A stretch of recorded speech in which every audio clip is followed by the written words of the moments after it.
Hi, this is Brian with the Balanced Dog, and I have Mr. T out here, or just T for short, and he's been here about 14 days. Came in highly reactive to dogs, yet he gets along with dogs at the house. I haven't had any issues with him with the dogs, going past the dogs in their kennels. So why? Here's one reason: he's really insecure. That's one reason. The second reason is his prey drive is so intense, it's so high, that comes with that adrenaline, comes the cortisol, comes the stress, and so basically making really poor choices. And it's almost nearly impossible to train them in that state and have them retain the information. So for me, you know, when I look at and I break down the drives, when I look at him as an insecure dog with all this paw pawing that he's doing, place, sit, and also the high prey drive, you know, those coupled together just makes for an intense dog. Sit. And again, another challenging dog to teach anything in that state of mind. So my last thing I'm going to do with them is try and get them to heel with me, to sit next to me and hold that position, because there's two reasons. There's two things that could potentially happen here. If you go that direction and take him on his very first day when he's at this highest level, leave it, of anxiety and prey drive, and then leave it, and then all the stress coupled with that, and you try and teach him to heel next to you.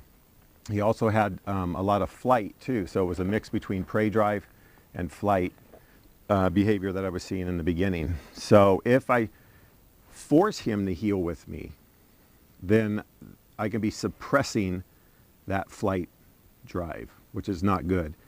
Again, if I force him to heel with me, I can also be suppressing the prey drive, which is not good. So his intent is to go after dogs, but it's soccer balls, it's anything moving. So that right there is a bad combination and a bad place to start with a dog like this, any reactive dog. So what I did is a lot of long line, let him go out, let him go into flight, recall him back, or change my directions. And it's not really pretty in the beginning because he's not really connecting with you. And people can tend to get frustrated because of that.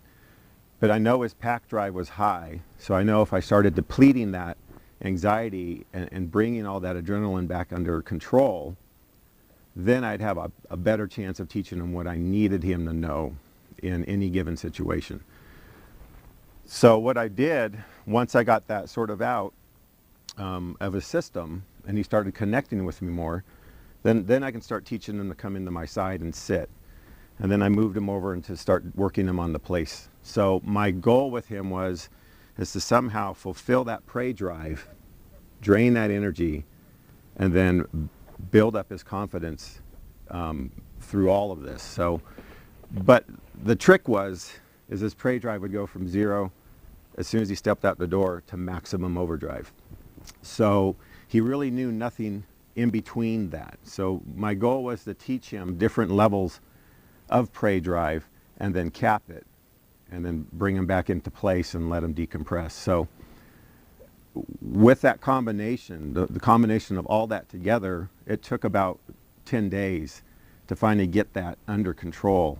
Then I introduced him to my personal dogs. And I had a much easier time because I was able to cap that adrenaline. I was able to cap that prey drive and bring it down. So in no time when he's around my dogs, or for the most part anything, except here I had to tap him to leave it a couple times, but I never corrected him around the dogs. So if he felt intimidated or he was starting to focus on them with some intention, I'd either tap him and say, let's go, or I tap and recall him in.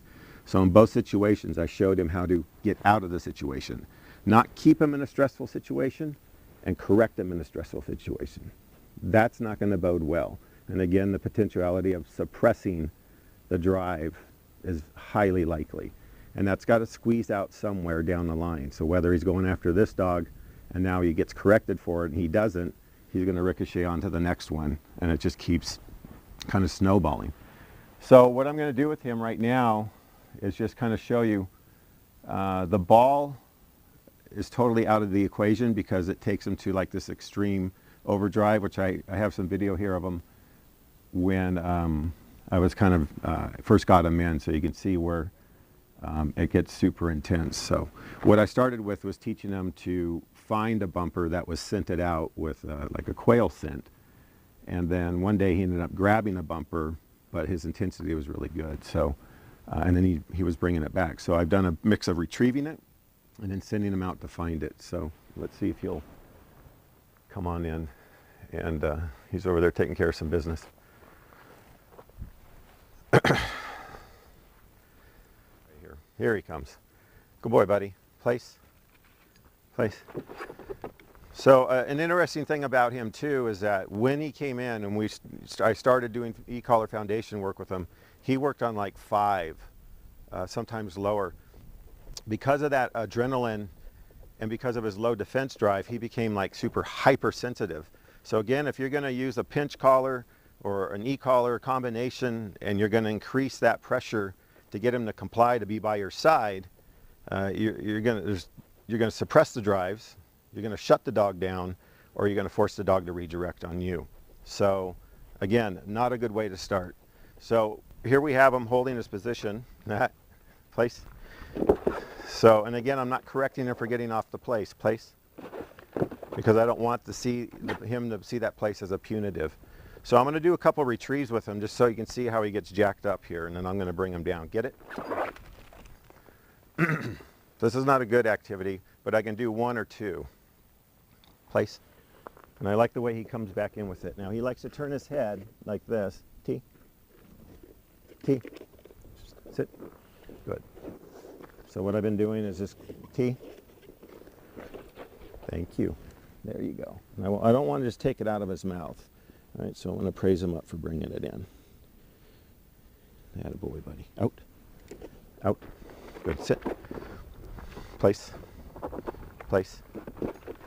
Leave it. Sit. So this time I'm going to hide it, and then I'll send him out to get it. So this is actually a more beneficial exercise for him. But again, if I send out for the retrieve, it's going to jack his prey drive up. Let's go. Let's go. Again, no correction for breaking that place. Place. Place. Good. Sit. Get it. It's just more mental work. If he breaks it and I make him come back and repeat the exercise, it's more mentally challenging for him. Good job, buddy. Than correcting him. Come here. You see? Make him repeat it a couple times. Place. Good. Right here, right here, right here. There you go. Make him repeat it a couple times. 2, 3 times, and they'll get it. So let's see if he breaks again. Out. Out. Good. Place. Leave it. Leave it. Good. Sit. Get something on your lip. Go hide it one more time. A little bit further back around the corner.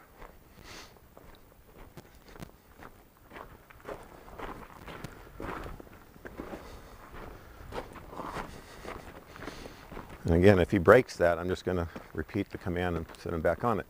Let's see, this time he didn't break it. Well done, buddy. Ready? Get it. False start. So look at his demeanor when he comes back with this bumper. He looks like a Labrador. Get it? Good boy. Let's go. T. Look at that. Look at that. Level tail. Ears nice and soft. Good. Place. Versus when he went to retrieve, before. There you go, buddy. Well done. Well done. So you can see if I can put him in all these different levels of prey drive and get him to feel what it's like retrieving this and finding it is a good feeling. Relax to him versus going into the high ball drive that we saw in the video clip.